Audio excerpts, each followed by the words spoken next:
I think it's about time that I give you an update on my homemade vanilla. It has been well over a year since I started my vanilla. It was in February of 2021 when I started my vanilla. So I have just started recently using it, and I did give some away from this one. Now there's a couple reasons why I waited so long. The first reason was because I actually had some left over in my cupboards, something that I had purchased from a store, and I didn't want to waste. So I wanted to make sure that I used up everything I had before I started using this, because I had a feeling that once I started using my own homemade vanilla, that I wouldn't want to use the store-bought one. And boy, was I right. So the second reason is because like periodically every, I don't know, few months or so, because you at least want to let your homemade vanilla sit for at least 6 months, 9 months, like the longer the better, and I totally agree. At first, like, you're giving them a shake periodically, keeping them, dark, away from light, and then I'd open them up and see, how it, if I was really getting a nice vanilla scent. And at first, I found that the scent was boozier, more smelled like the alcohol that I had actually used to make them. So I'm like, no, they've got to sit longer. I'm going to leave them longer. So I've ended up, before I started dipping in, it was probably somewhere in January of 2022. So, there was very close to a year before I started using some. I had run out of the other one, so I wasn't going to go buy more. So I really wanted to start using this. And I got to tell you that it tastes absolutely delicious. Unfortunately, I can't have you smell it or taste it. You're just going to have to take my word for it that it tastes absolutely incredible.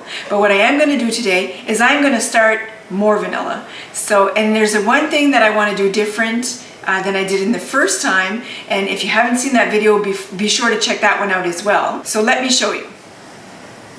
So these are the vanilla beans that I use.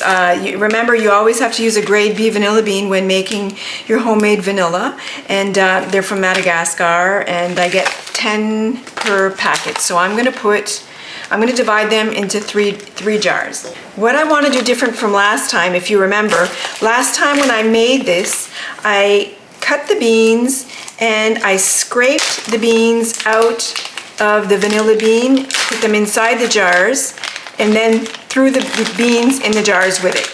So I want to do this differently this time. So instead of splitting the bean and scraping out the beans, I'm just going to cut them in half. And I'm going to show you why. Look how incredible this is a bean that I hadn't split open, so it's not split open. So I want to show you how incredible this looks. I think you should really just do it this way. When this has been soaking long enough, you really want to be able to squeeze out your beans inside your vanilla so that it allows you to really see the vanilla beans inside of your homemade vanilla. So when you look at it, you really see the beans inside of there. So I'm just going to cut them in half, let them soak for at least a good 6 months or even a year, and then squeeze out the beans at the last minute. Now this is like liquid gold, so I'm going to try to salvage this and put it back in the jar. So I've divided the 15 vanilla beans. I'm going to put them in the 3 different jars, and like I said, I'm going to snip the end off, just so that it lets it really soak in. I'll cut the 2 ends off, and then maybe just cut it in half. I'm going to put about 6 to 7 vanilla beans per jar, because you really want it.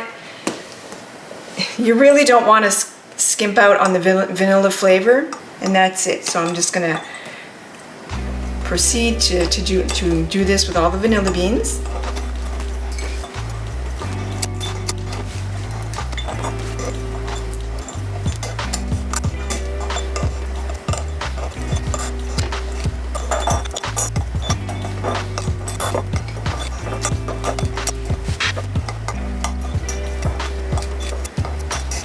The first time I made it, if you remember well, I used a mixture of vodka and bourbon.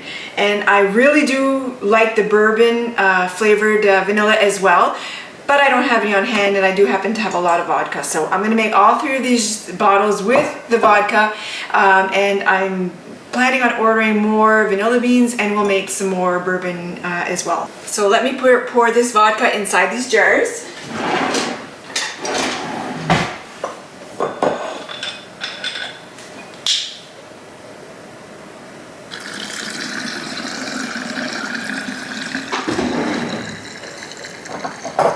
Now that I have it all mixed up in the jars with the vanilla beans, I can really see how clear the liquid is since I didn't scrape the inside of the vanilla beans. So I think what I'm going to do instead of waiting 6 months is that I'm going to let it soak for a bit. But then, if you remember, you got to give them a shake, like, once a week, give them a good shake. But I will maybe scoop out some vanilla beans from time to time and squeeze the insides out so it really gets a nice flavor.